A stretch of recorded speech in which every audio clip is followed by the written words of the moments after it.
Olá, o Conexão Poder recebe o secretário de Educação do Estado de Mato Grosso, Alan Porto. Bem-vindo, secretário, ao Conexão Poder. Eu que agradeço, Márcia, a oportunidade para a gente estar falando de um assunto tão importante, para o nosso estado, que é a educação. Obrigado pelo convite. E a gente está aqui à disposição. Cumprimento também a Ana Maria. E é um prazer enorme estar aqui com vocês hoje. Pois é, vamos começar aqui pelo assunto mais atual, dessa semana. Nós temos aí um anúncio de que o Sintep fará uma greve ou uma paralisação. A gente ainda não sabe direito como vai ser isso. Vai ter greve, secretário? Bom, nós recebemos um ofício do Sindicato dos Professores do Sintep comunicando uma paralisação estadual no dia 28, na próxima quinta-feira, com algumas pautas, reivindicação salarial, falando das políticas que o governo do estado de Mato Grosso vem adotando. Assim, me espanta esse tipo de comunicado, porque o governo do estado de Mato Grosso tem uma política responsável, que é o Educação 10 anos, que é um conjunto de 30 políticas públicas, mais de 150 projetos, que está dividido em 3 eixos: modernização dos espaços escolares, tecnologia, inovação e principalmente investimentos na gestão pedagógica. Então existe uma política consistente, baseada em evidências. Essa política pública ela foi baseada nos 10 melhores estados do Brasil, com os melhores resultados de aprendizagem e também práticas internacionais, para a gente trazer para o nosso estado e melhorar os resultados da aprendizagem.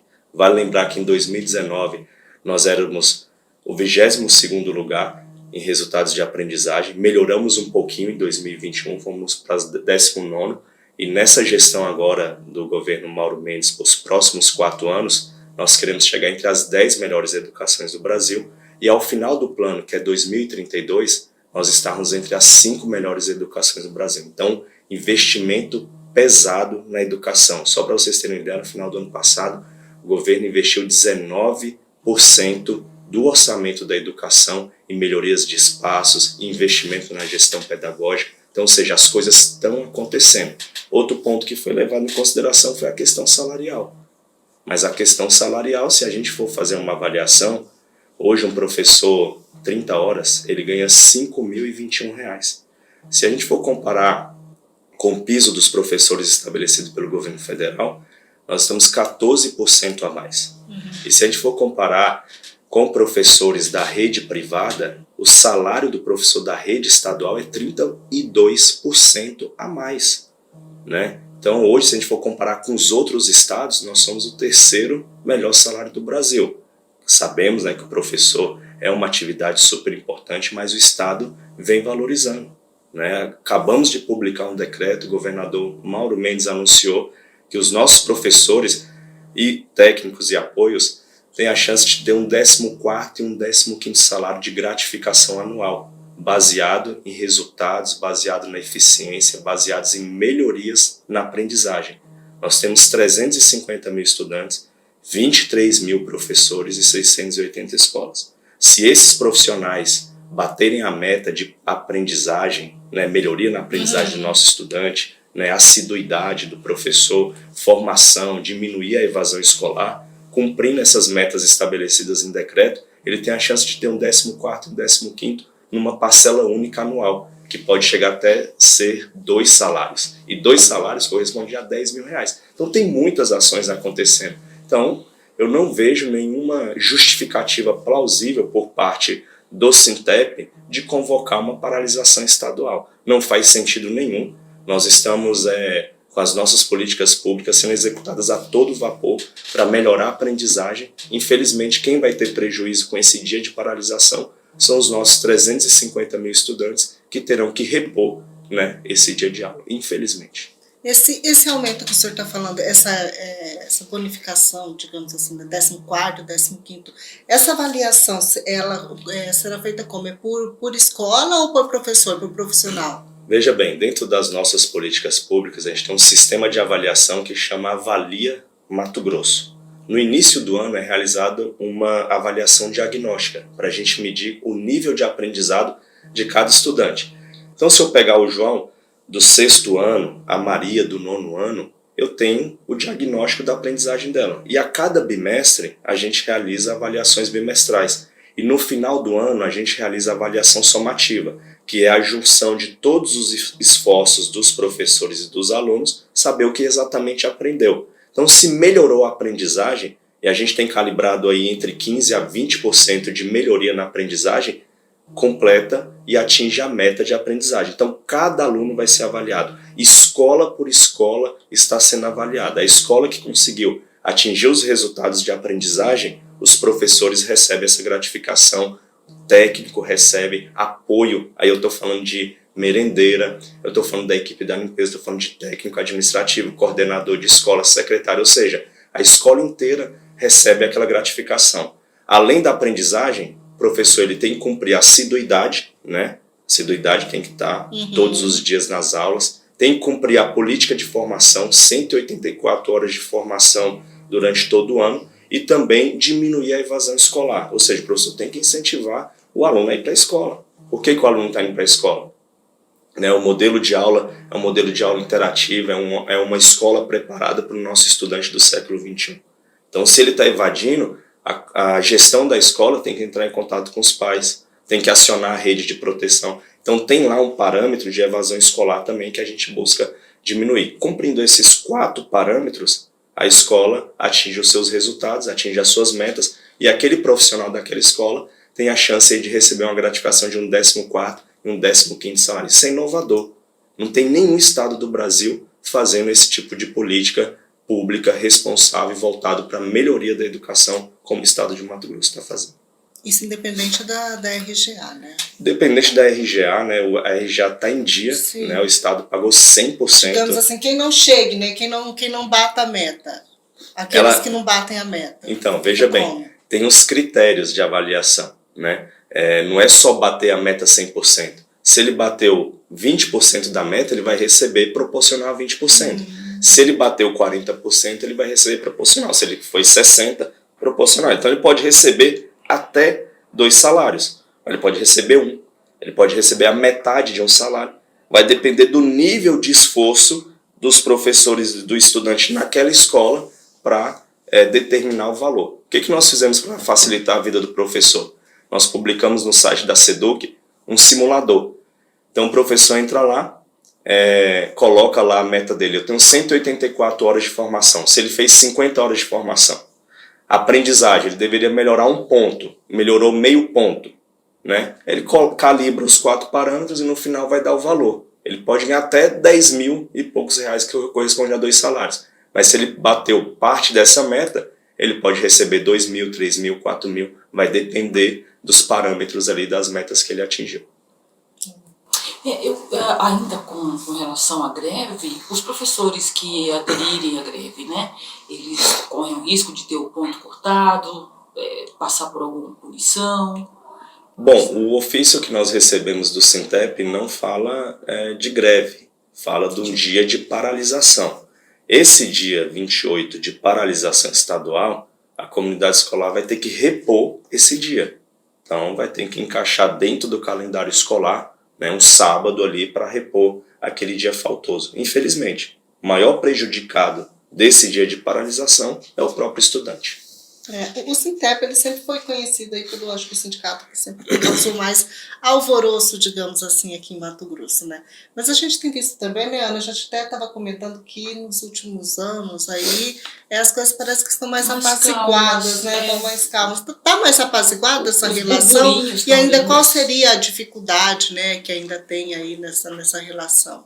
Bom, o governo de Mato Grosso consertou o estado, né? Os investimentos estão acontecendo. Quando eu falo de modernizar o espaço escolar, nós temos 680 escolas. O governo de Mato Grosso, no primeiro mandato, entregou 21 novas escolas. Nesse atual mandato, está construindo mais de 41 escolas. Então, só de construção, são mais de 400 milhões de investimento. Quando a gente fala de reforma geral, aquela escola que é reformada 100%, que você olha para ela, parece que reconstruiu, nós entregamos 26 escolas no primeiro mandato. Tem mais de 126 sendo reformadas, né, via SEDUC, via parceria, convênio com os municípios. Mais de 408 milhões de investimento. Então, só de construção nova e reforma geral, são mais de 800 milhões. Isso nunca aconteceu na história da educação. Os investimentos estão chegando. Além do mais, investimento em esporte, né? A meta do governador Mauro Mendes é construir quadra poliesportiva em todas as unidades. 82 escolas faltam ainda quadra poliesportiva. Nós já entregamos 26 e tem mais de 40 sendo construídas. Ao final desse mandato, todas as escolas terão um equipamento esportivo dentro da escola, tornando o ambiente mais atrativo. E fora os investimentos em tecnologia, inclusão digital do professor, inclusão digital do aluno. Todos, não sei se vocês vão se recordar, em 2021, naquele período pandêmico, o governo de Mato Grosso depositou na conta de 23 mil professores da rede estadual R$ 6.020 para comprar um notebook, né, o seu equipamento de trabalho e mais uma ajuda de custo durante 3 anos para custear a internet. Não parou por aí. Nós já entregamos, o governo, 120 mil notebooks para 680 escolas. Hoje, em todas as escolas tem um laboratório móvel. Então, ou seja, inclusão digital, professor e aluno, conectividade de alta velocidade, nós descentralizamos os recursos para as escolas e as escolas têm a liberdade de contratar o melhor link de internet que ela tem na região, em todas as salas. Então, em todas as salas tem acesso à internet, tem computador, tem robótica nas escolas. Nós temos 8 mil salas de aula. Em todas as salas de aula hoje tem uma tela de 65 polegadas. Mais uma ferramenta para o professor utilizar, tornar o ambiente de sala de aula mais interativo. O nosso jovem hoje é um jovem do século XXI.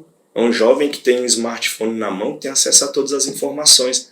Então, se a escola não comunica com o jovem do século XXI, não torna atrativo. Então, mudar a geografia da sala de aula, não é aquele aluno um atrás do outro. Você pode fazer formatos em U, pode fazer formato em círculo, você pode utilizar a ferramenta tecnológica que é o computador, você pode utilizar a tela para ter uma aula de física, de química, de biologia, de história, de geografia de uma forma mais interativa, de uma forma 3D. Então, ou seja, nós estamos transformando a sala de aula para atender melhor o nosso estudante e tornar o ambiente, a escola, mais atrativa para a gente garantir a permanência desse estudante dentro de sala de aula. Alimentação escolar de qualidade. Hoje o nosso estudante chega na escola, ele recebe o lanche, depois ele tem a refeição principal e quando ele sai da escola ele ainda recebe uma fruta. Os nossos estudantes hoje têm 100% do uniforme completo, que é camiseta, bermuda, tênis, meia, agasalho, calça, 100% completo. Recebe kit escolar, que é caderno, que é mochila, que é lápis, que é caneta, que é régua, que é transferidor. Ou seja, tudo aquilo que ele precisa para realizar as atividades pedagógicas dele durante o ano, o Estado está suprindo. Então, ou seja, as condições para trabalhar tem o melhor material didático que os alunos já tiveram. É o mesmo material didático de escola particular, Sistema Max de Ensino. Todos os alunos recebem material didático que é dele, é um material que ele vai consumir, ele leva para a casa dele, o pai pode ajudar ele a fazer as atividades. Então, gente, o Estado está trabalhando para chegar a uma educação de excelência. É claro que os resultados não acontecem de um dia para o outro, os resultados são a médio e longo prazo, mas a gente já começa a perceber as melhorias e os resultados na aprendizagem da nossa educação. Temos um caminho grande pela frente, mas eu não tenho dúvida nenhuma que nós estamos na direção correta. Quando o senhor tá falando sobre essa série de investimentos aí, a preocupação maior aí, a busca desses investimentos, né? A preocupação maior são os índices do INDEB, é melhorar esses índices? Qual que é a preocupação maior? Vamos lá, o IDEB ele acontece a cada 2 anos, né? Ela é uma avaliação que acontece esse ano em outubro e o resultado vai sair no meio do ano. A nossa preocupação é melhorar a aprendizagem do estudante. Para isso nós colocamos um sistema de avaliação em larga escala, que é o Avalie-MT. Né? Todos os anos a gente realiza. E quem que aplica essa avaliação? Fundação Getúlio Vargas. O sistema de ensino nosso é a Fundação Getúlio Vargas que gerencia, ou seja, o material que é colocado lá é do sistema Max de ensino. A avaliação é feita pela Fundação Getúlio Vargas. A formação dos professores é feita pela Fundação Getúlio Vargas. Então, ou seja, nós temos o que há de melhor na educação hoje. Então, a nossa preocupação não é melhorar o IDEB. O IDEB é a consequência do nosso trabalho. O que nós queremos é garantir o acesso de qualidade para esse estudante, garantir a permanência dele, mas principalmente garantir a aprendizagem para ele, porque isso é que vai mudar a realidade desse aluno. Uma outra novidade super importante É o programa Mais Inglês. Hoje todos os nossos estudantes, seja do primeiro aninho até o 9º ano do ensino fundamental e os alunos do ensino médio têm inglês. Os alunos precisam aprender a falar inglês, essa segunda língua é super importante. Para isso, novidade no estado de Mato Grosso, intercâmbio cultural. Nós vamos levar 100 estudantes agora em agosto para Londres. Eles vão passar 21 dias fazendo intercâmbio. Ou seja, como que esses alunos foram selecionados? Por avaliação. Nós temos esse sistema de avaliação, então os 50 melhores alunos da formação geral básica, que é matemática, português, física, química, os 50 melhores por região, das 15 regiões estão indo, e os 50 melhores na plataforma inglês, que é o curso de inglês que eles realizam. Ou seja, 100 vão para Londres, vão passar 21 dias lá matriculado numa das melhores escolas de língua inglesa do mundo, que é a EF, Education First.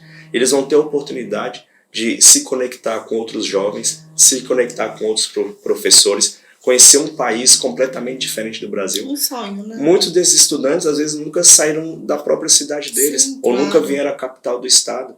Então, eles vão voltar de lá, assim, transformados. Então, é isso que a gente está fazendo.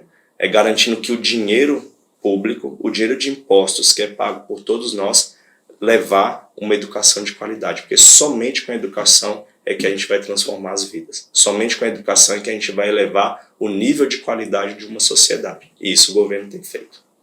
Eu tenho ainda uma pergunta com relação ao investimento de estrutura, secretário, justamente com base, com olhar nessas transformações que o senhor acaba de citar aí. Esses investimentos, tanto em estrutura quanto em tecnologia, têm chegado às comunidades distantes, e aí eu me refiro às aldeias indígenas, eu me refiro às comunidades quilombolas. Uma outra dúvida também, Márcia, é com relação aos investimentos no transporte escolar. Né? A gente vê aí uma situação ainda das estradas muito difíceis, então eu queria saber se o governo ele tem investido também nessa área de transporte escolar e também alcançando essas comunidades mais isoladas aqui do estado. Com certeza, as escolas do campo, as escolas agrícolas, as escolas quilombolas, escola indígena, todas elas estão chegando tudo isso que eu falei. Uniforme, kit escolar, computador, nas escolas tem acesso à internet, os alunos têm acesso às plataformas educacionais, têm acesso ao inglês. Nós já temos aldeias indígenas que está sendo 3 línguas, a língua materna indígena, a língua portuguesa e a língua inglesa. Nós temos 2.000 professores de língua inglesa no nosso estado. Todos eles estão passando por formação constante para melhorar cada vez mais a qualidade pedagógica e a prática pedagógica dentro de sala de aula. Os investimentos em tecnologia estão chegando a todas as unidades, né? Material didático chega a todas as comunidades. Então, as coisas estão acontecendo em relação ao transporte escolar. O ano passado, o governo de Mato Grosso entregou 600 ônibus. 600, eu vou repetir. Um investimento de 280 milhões de reais, que foram entregues para 141 municípios. Aumentamos o valor do repasse, que é por aluno de R$ 3,00, que é o quilômetro rodado, para R$ 3,50. Fizemos a gestão do transporte escolar. Nós gerenciamos todas as rotas, gerenciamos todos os estudantes, todos eles têm um ponto de localização da onde é a casa dele, da onde é a escola, para gerar a melhor rota. Em relação à manutenção e conservação das estradas vicinais, o governo tem o recurso do FETAB, que os prefeitos recebem para fazer manutenção e conservação. Os ônibus, algumas regiões que a gente sabe que é difícil o tráfego, então receberam um ônibus traçado. Então, ou seja, tudo isso foi pensado numa política que a gente monitora e acompanha. Então, as coisas estão acontecendo, né? Então, é uma coisa que sempre o governador fala. Hoje, o gestor, o diretor de escola, o coordenador ali, tem todas as ferramentas, tem toda a condição de realizar um ensino de qualidade, né? E a gente vem apoiando, a gente criou uma cultura de monitoramento, né? Apoiar essas escolas, monitorar, dar o subsídio adequado. Todos esses resultados de avaliação que eu falo, existe uma plataforma onde todos os professores e todas as escolas conseguem acompanhar em tempo real a avaliação que foi realizada, o resultado daquela avaliação, os repasses que a gente faz para a escola. Só para vocês terem uma ideia, existem 3 repasses hoje para a escola. Repasse para manutenção e conservação, que é até R$ 100.000, repasse para conectividade e repasse de PD pedagógico. Então, nenhum diretor hoje pode reclamar que a escola não tem recurso para executar a sua política pedagógica. sei se vocês vão lembrar, em 2019, quando o governador assumiu, as escolas reclamavam que não tinha dinheiro para comprar material de limpeza, comprar o básico.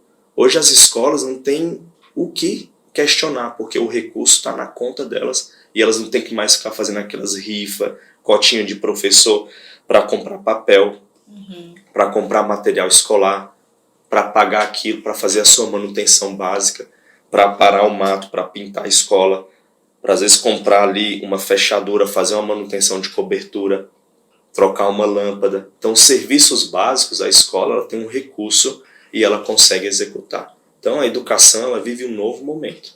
É um novo jeito de fazer educação, responsável, com política pública séria, né, baseada em evidências e garantindo que o nosso estudante tenha condições de ter acesso à tecnologia. Né? A gente quer promover uma equidade no ensino. É claro que isso demanda, né, um tempo, isso demanda muito trabalho, mas a nossa equipe lá da secretaria está muito engajada, muito motivada. Criamos as diretorias regionais de ensino, são 15 diretorias regionais, o estado é muito grande. Né?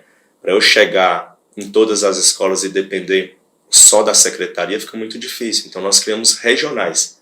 Então dentro dessas regionais tem diretor, tem vice-diretoria, tem as coordenadorias. Então a escola pode ir até a regional, é como se fosse uma mini SEDUC, né, para encurtar o tempo e essas diretorias regionais ter lá condições de resolver problema, às vezes de falta de professor que entrou com atestado, às vezes um problema de formação, né, uma política pedagógica que não está funcionando, um material que não chegou. Então ela tem um ponto de apoio nessas diretorias para executar suas ações. E isso tem funcionado muito bem. A gente tem recebido aí muitos elogios, algumas críticas construtivas, mas sempre no sentido de melhorar. E a coisa está avançando.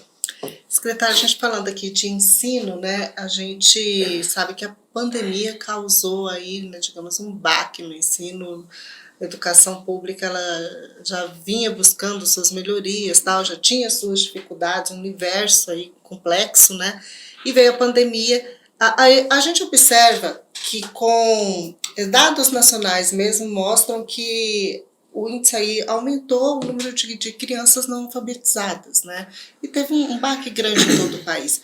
Aqui em Mato Grosso, como é que está essa questão? Quantas crianças aqui deveriam estar alfabetizadas não estão alfabetizadas? E qual que foi o baque da pandemia aqui em Mato Grosso? Quanto tempo se leva para se recuperar isso? Os desafios já eram enormes, né, no estado de Mato Grosso. Veio a pandemia, 1 ano e meio, quase 2 anos de escolas fechadas, e o maior prejudicado disso foi as nossas crianças. E esse regime de alfabetização é a fase mais importante. Essa fase cognitiva da criança, de 6 a 7 anos, é onde ela absorve mais conhecimento. O que nós fizemos? Então, uma política pública específica para isso, que é o Alfabetiza Mato Grosso. Hoje, os anos iniciais, em 100 municípios, já é gerido pelo município. O Estado tem uma política pública no sentido de incentivar os municípios, apoiar na sua política e fortalecer a política de alfabetização. A nossa meta é alfabetizar as crianças na idade certa, no 2º ano do ensino fundamental e quando ela completa 7 anos de idade. A gente apoia os municípios com formação desses professores alfabetizadores, apoia com material didático, apoia com avaliação. Essas crianças elas passam por uma avaliação de fluência de leitura para a gente medir qual que é o nível de compreensão do texto. Além disso, a gente incentiva com premiação. Há 15 dias atrás, a gente premiou as 100 melhores escolas do estado de Mato Grosso, as 15 melhores professoras alfabetizadoras, e aquelas escolas que não atingiram bons resultados, elas também são apoiadas com recurso. Então, essa premiação ela chegou a R$8.200.000 de recurso que a escola recebe direto na conta dela para a gente apoiar. Só para vocês terem ideia, nós iniciamos em 2021 e nós já temos 2 anos dessa política. A gente avaliou 21, 22 e vamos avaliar 23. Uma comparação de 2021 para 2022, nós melhoramos a proficiência em leitura das crianças em 31%. Nós melhoramos 31 pontos. Do estado, que são 17 estados que são avaliados pela Fundação Lema e a instituição Bem Comum. Dos 17 estados, o estado que mais melhorou, que mais teve pontos foi o estado de Mato Grosso. E aí eu estou falando de vários estados, falando do Espírito Santo, falando do estado de São Paulo, falando de Minas Gerais, falando de Goiás. Então, o estado de Mato Grosso foi o que mais melhorou a sua performance. Então a gente ficou muito feliz com esses resultados. Não é para acomodar, muito pelo contrário, a gente ainda vem incentivando os municípios, vem melhorando o processo de formação desses professores e professoras alfabetizadoras, vem garantindo material didático, a gente vem acompanhando esses resultados de avaliação e fazendo as intervenções pedagógicas em conjunto com o município. Eu não tenho dúvida nenhuma que o próximo ano nós vamos melhorar mais ainda, e nós vamos sim alcançar o resultado, que é garantir que 100% das nossas crianças sejam alfabetizadas na idade certa. O grande gargalo aí que nós temos é o público de jovens e adultos, acima de 15 anos. Nós temos aí dados de 2019, 200 mil mato-grossenses que são analfabetos. Isso compreende 6% da população. Qual que é a faixa etária? Acima de 15 Acima anos. de 15 é um anos. público de jovens e adultos. Então o que nós fizemos? Esse é o fator mais preocupante nesse momento. É preocupante porque você imagina um jovem de 16, 17 anos, imagina uma senhora de 50 anos, 60 anos, como é que entra que no não sabe mercado ler e de escrever, trabalho, né? que não sabe acessar, não sabe escrever, que não sabe fazer uma conta simples. O que nós fizemos diante desse quadro?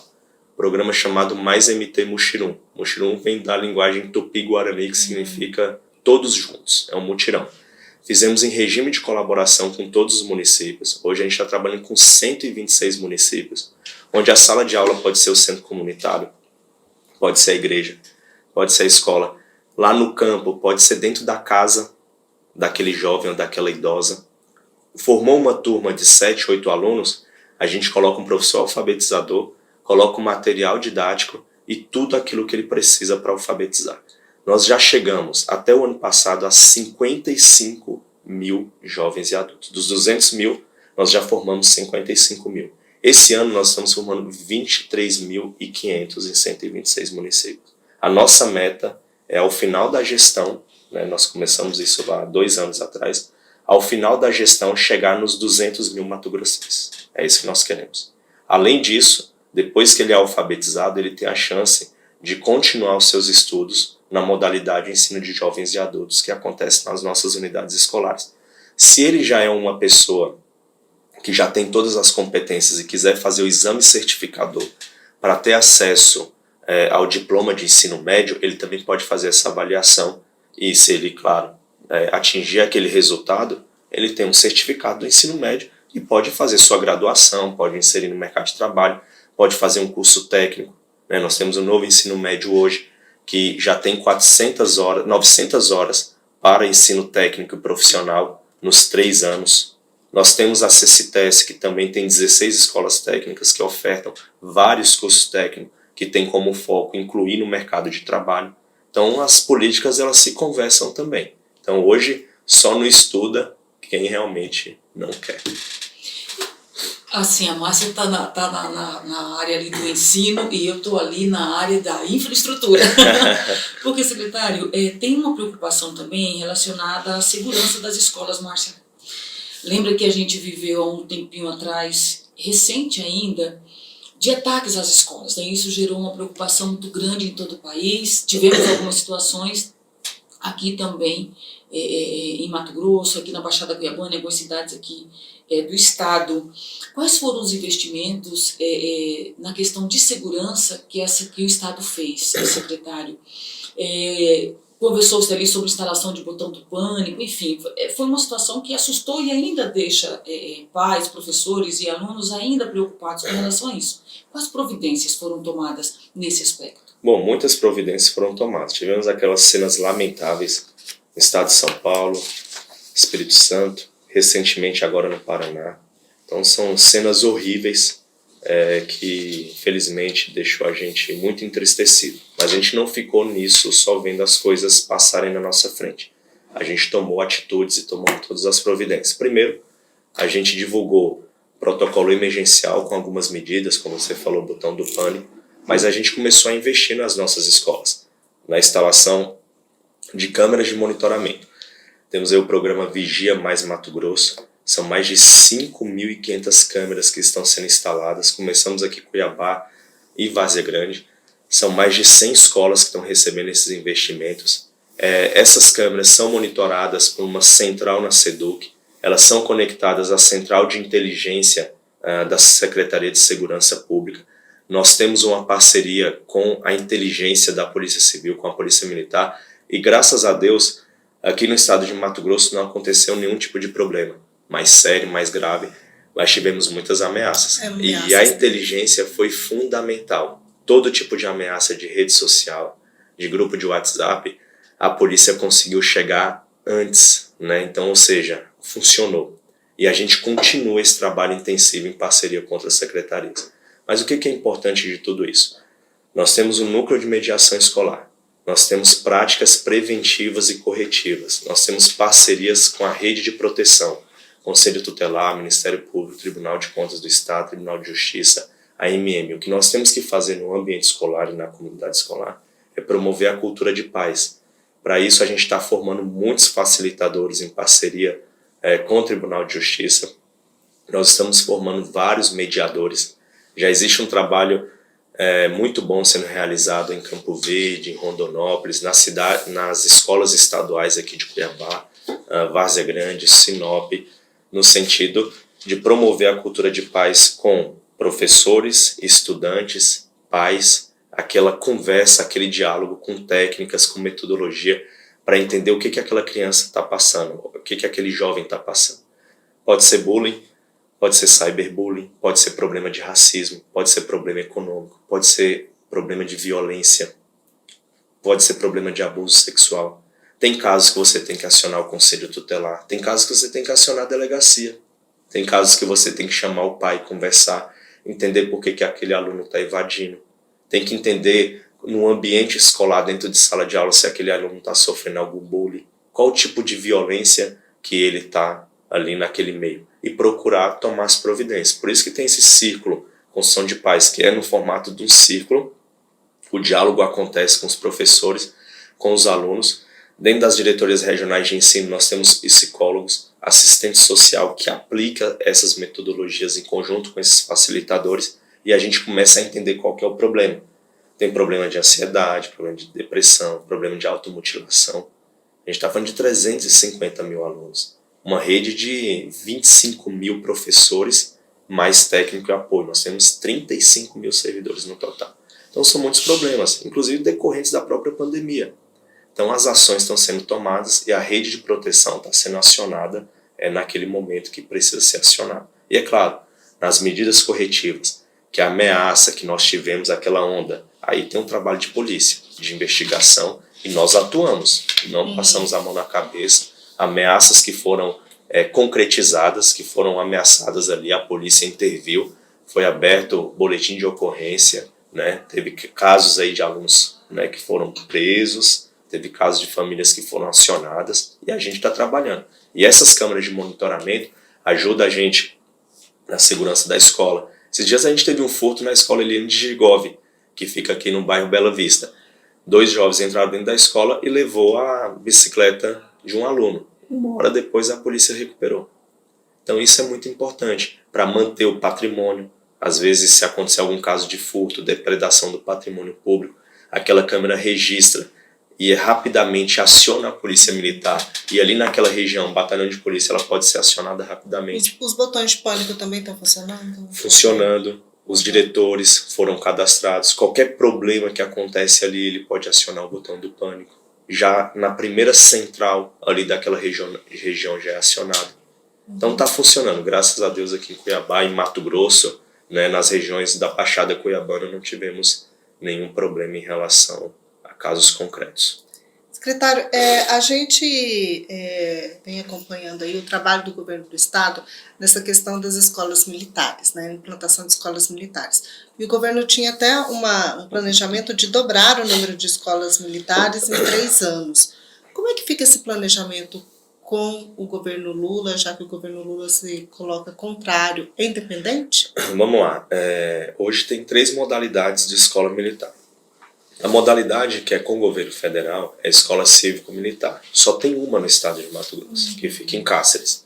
Se o governo federal deixar de mandar recurso para essa escola, é uma escola estadual, nós vamos continuar apoiando. Mesmo que eles cortem, a escola continua funcionando como militar. Naquele sistema. Vai ser gerido pelo Corpo de Bombeiro ou pela Polícia Militar. Nós temos 27 escolas do modelo militar estadual, que é Tiradentes e Dom Pedro. E a nossa meta é chegar ao final da gestão a 60 escolas. Estamos trabalhando, ouvindo a comunidade. Hoje nós temos 140 prefeituras que solicitam a escola militar do estado. Todas? Todas as cidades praticamente.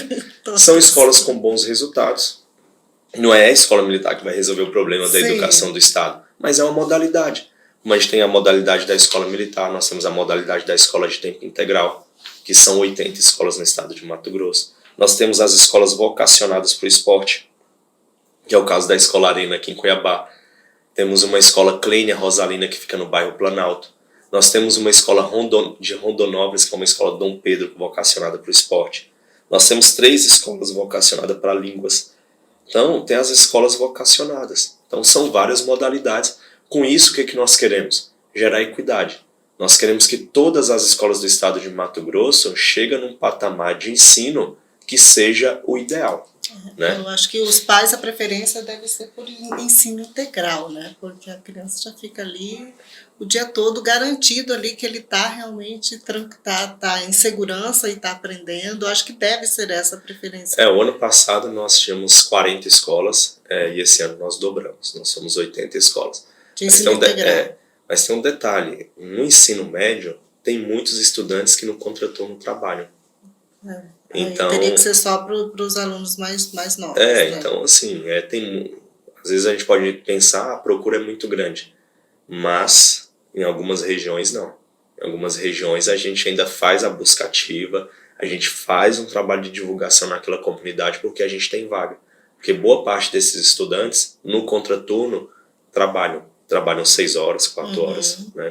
E essa questão das escolas militares, secretário, acho que é até uma boa oportunidade, né, para o secretário falar a respeito sobre o conceito da escola militar, porque tem muita gente que critica dizendo, não, mas vai colocar polícia para dar aula para o meu filho? Porque a hora que fala escola militar, tem muita gente que acha que lá dentro é só polícia. E, Márcia, se me permite ainda, secretário, observação, se lembra bem, ali é a escola de Várzea Grande, a da Angilza, né? Houve uma polêmica danada, não é? Lembra?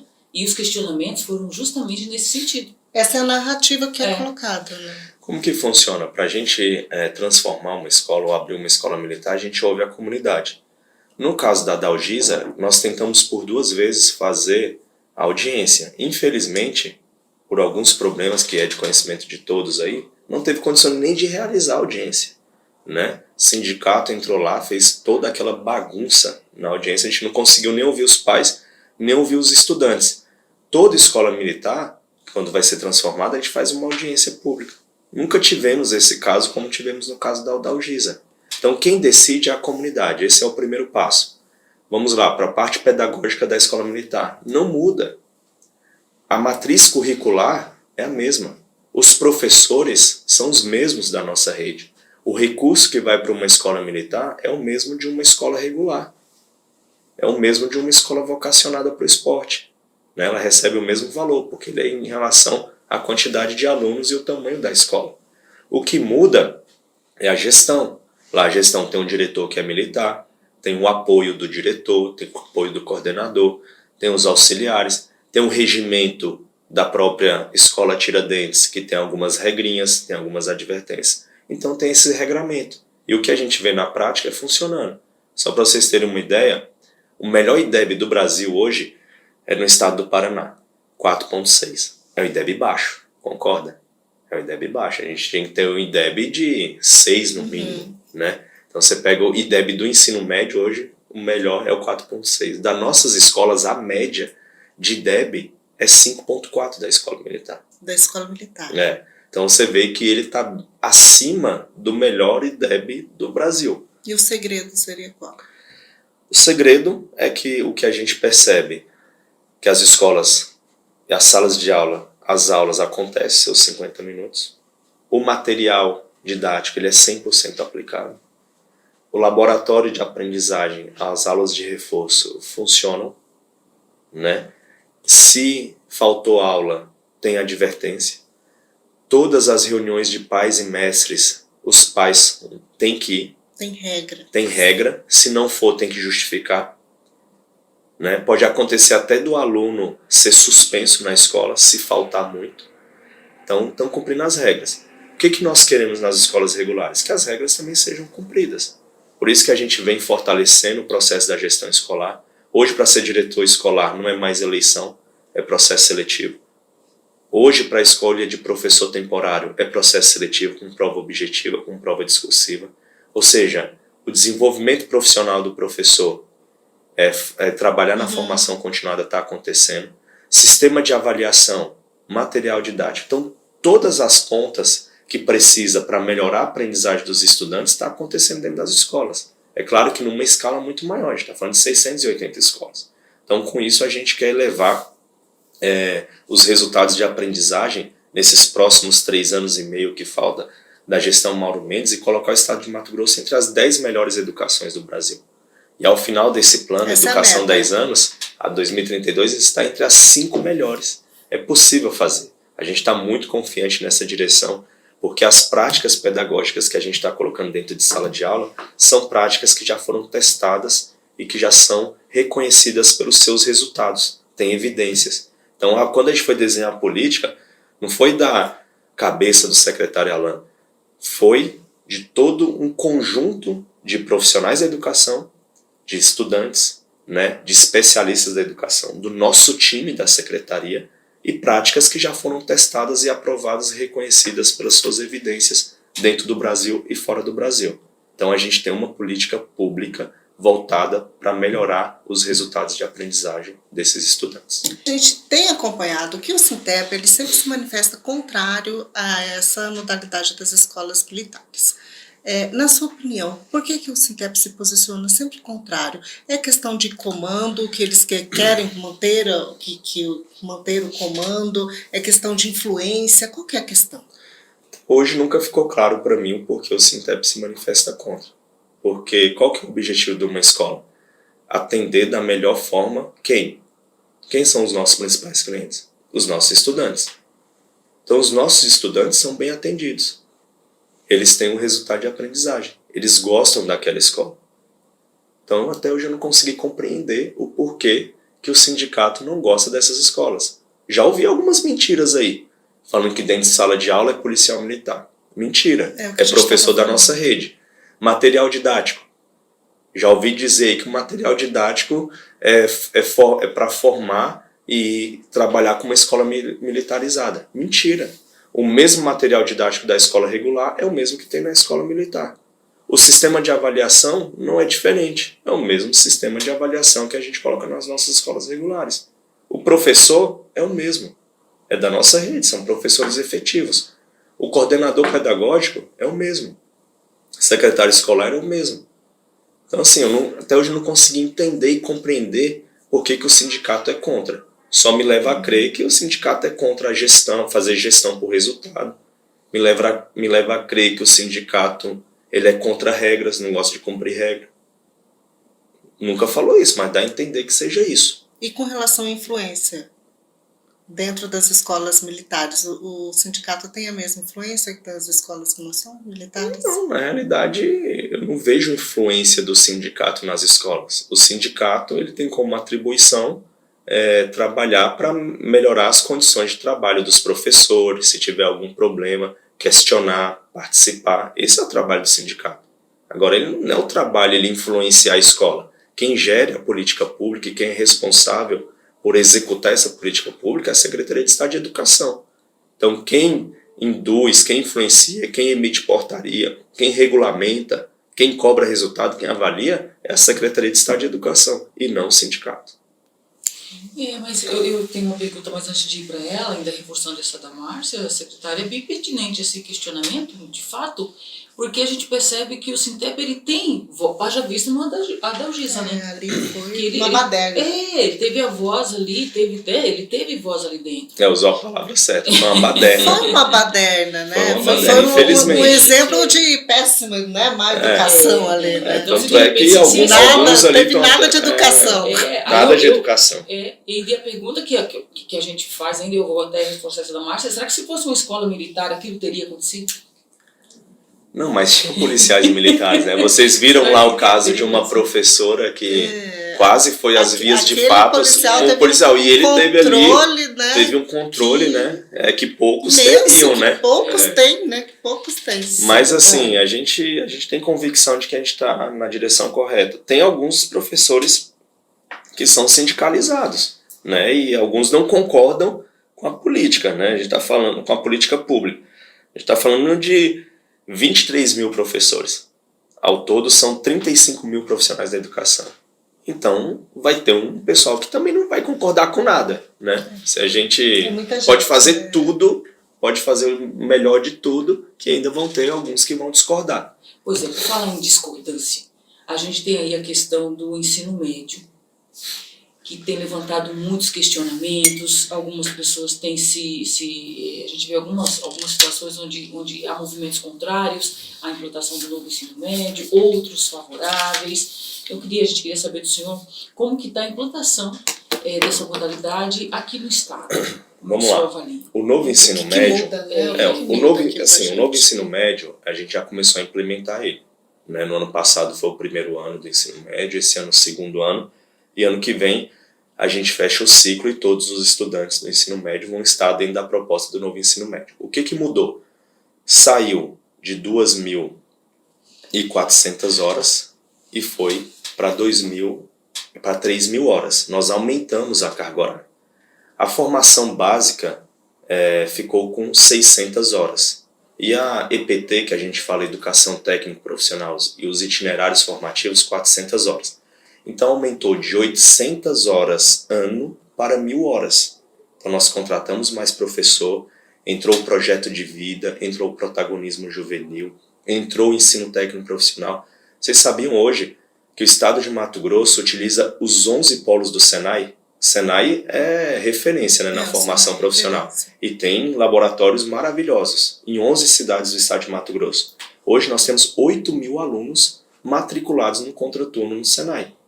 Acabamos de fechar uma parceria com o IFMT, Instituto Técnico Federal. 21 polos vão ser utilizados pelos estudantes do estado de Mato Grosso. Fechamos parceria com o SENAC também aqui em Cuiabá e Várzea Grande. Estamos fechando parceria com outras instituições, porque nós queremos chegar a 30% dos 150 mil estudantes do ensino médio à educação técnica profissional, fazendo cursos de lógica de programação, cursos de tecnologia da informação, cursos de desenvolvimento de software, cursos de banco de dados, porque hoje essas profissões de tecnologia é o que está demandando mais no mercado.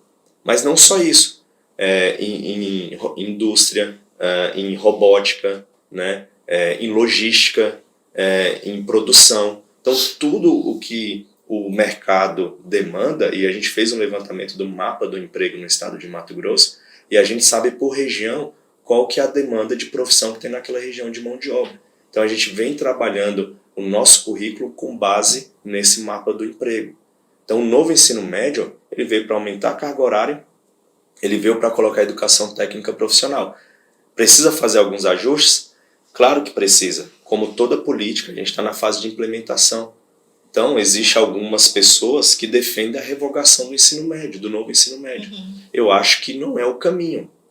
O caminho é a gente fazer alguns ajustes de rota, é fazer algumas melhorias, e a gente já está discutindo isso. No Conselho de Secretários Estaduais, a gente estava semana passada discutindo isso, depois tivemos uma reunião com o MEC, lá com a secretária executiva Isolda, com os técnicos, e eles estão falando em fazer ajustes dentro da política, e não revogar a lei. Existe uma consulta pública que está em andamento, então eu acho muito ruim.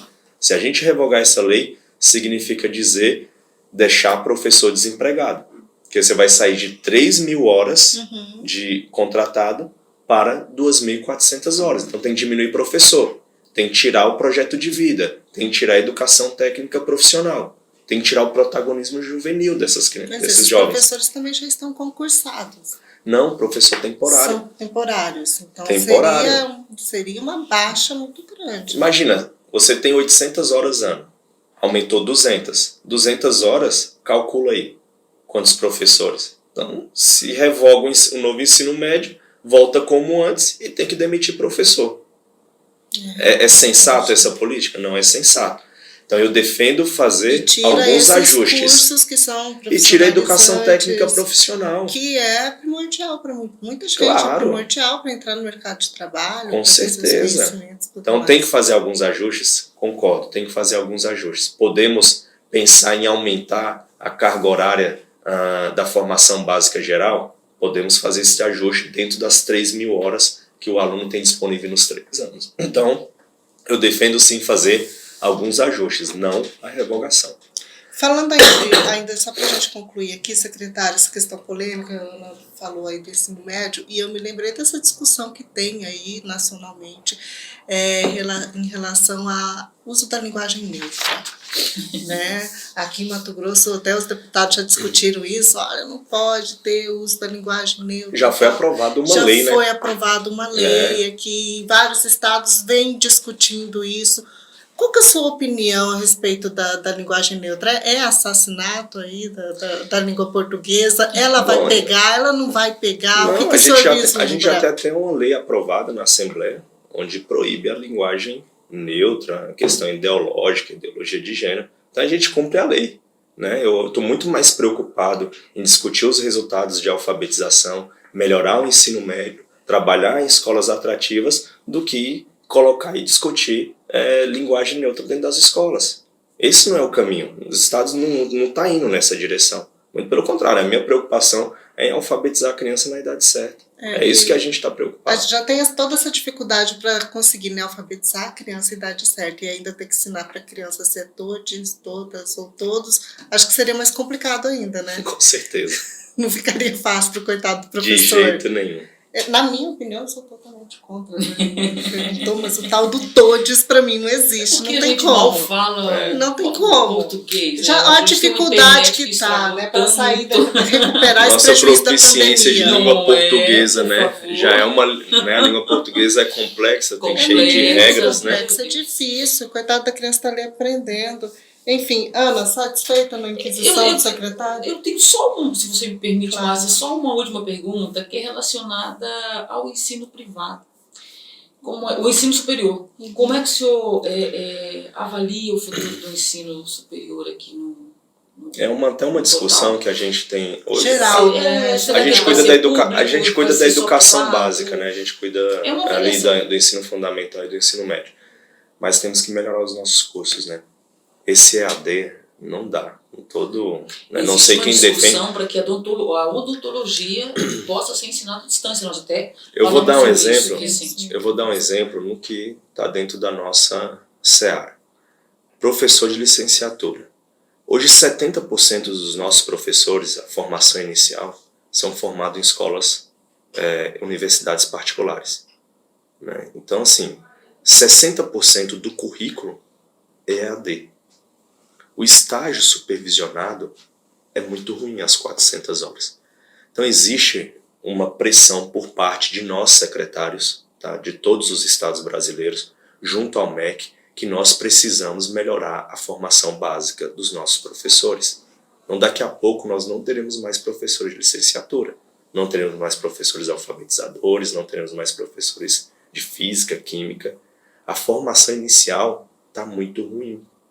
Né? Então, tem que melhorar, tem que discutir matriz curricular, tem que discutir o estágio supervisionado desse profissional. Então, isso está em discussão, isso é colocar o dedo na ferida. Então, o MEC já sinalizou que vai discutir isso com os estados e é necessário. Porque a gente vê, quando eu pergunto aqui, você sempre vai ter uma referência da sua professora lá atrás, né? De matemática, português. Sim. Então está se perdendo essas referências ao longo dos anos. E a gente precisa fortalecer, valorizar a profissão docente, valorizar o professor. E isso começa na sua formação inicial. E hoje, infelizmente, a formação inicial, né, dessas universidades, principalmente particular, tendo aí praticamente 60%, 70% do seu curso 100% online, vai me desculpar, a gente não vai conseguir ter um profissional bem formado para dar aula para os nossos filhos, para dar aula para os filhos mato-grossenses, infelizmente. Então, precisa melhorar a formação inicial desses profissionais. O senhor acha que o caminho seria não permitir, então, que a formação de professores fosse por EAD? A gente tem que discutir bem isso. Mas na sua opinião, o EAD para o professor não rola? O resultado está aí. Pode trabalhar numa modalidade híbrida, não ter mais de 50% de modalidade à distância. A gente está vendo os prejuízos, a gente está vendo a qualidade do profissional que está sendo formado e que está indo para dentro das nossas escolas. Se tivesse dando certo essa direção, nós não tínhamos hoje, né, de 60 países sendo avaliados pelo PISA, países da OCDE, e o Brasil está lá embaixo, em 50º, 53. Né? Nós teríamos uma educação melhor, nós teríamos uma educação de qualidade. Esses dias o governador foi muito feliz na fala dele, no programa do governo federal, onde ele foi convidado pelo presidente, pelo ministro Camilo, para fazer a fala em nome de todos os estados. E ele falou exatamente isso. No passado, todos nós estudamos em escolas públicas. Sim. Hoje nós somos pais e todos os filhos de todos os políticos que estão aqui, na sua maioria, estão em escolas particulares. Então isso demonstra que a qualidade do ensino público caiu nos últimos 20, 30 anos. E que não houve escolha por parte de uma camada da população de matricular o seu filho numa escola particular. E boa parte desses alunos em escola pública tendo um ensino não tão bom. Então isso é uma reflexão enquanto pais, enquanto cidadão, enquanto sociedade que nós devemos fazer. Porque o papel de uma educação, ele passa pela força de vontade do estudante, mas passa também pela família, passa pela escola, passa pela sociedade. É um papel de todos nós, né? Então o Estado ele vem investindo muito.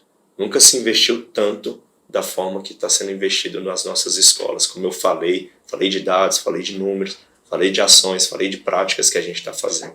E a gente acredita muito nesse caminho. A gente sabe que o Estado, no médio e longo prazo, indo nessa direção, melhorando os espaços, investindo, valorizando o profissional, investindo no currículo, na avaliação, material didático, nós vamos reverter o quadro. Nós vamos ter, sim, uma educação pública de qualidade aqui no Estado. Tá certo. Obrigado, secretário.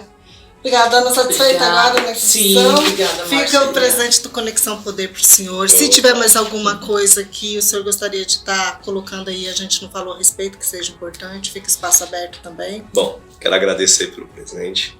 Obrigado, Márcia. Obrigado, Ana. Para mim é um prazer estar aqui falando de educação. E se sinta à vontade, se tiver mais algum questionamento, ou algum ouvinte, ou quem estiver participando do programa tiver alguma dúvida, pode mandar o questionamento para a nossa assessoria de comunicação e no mais acreditar e deixar aqui as portas abertas, que assim que vocês tiverem necessidade de mais uma entrevista, a gente vai estar pronto para estar respondendo a todas as dúvidas, a todos os questionamentos da educação do Estado. Com certeza. Gente, quem está acompanhando ali, né, aproveita aí toda essa reflexão que o secretário colocou agora a respeito do ensino, né, a todos, a qualidade do ensino. Quem gostou da entrevista, já deixa a sua curtida aqui, o seu like, como diz aí, o like, né? E também acompanha aí o Conexão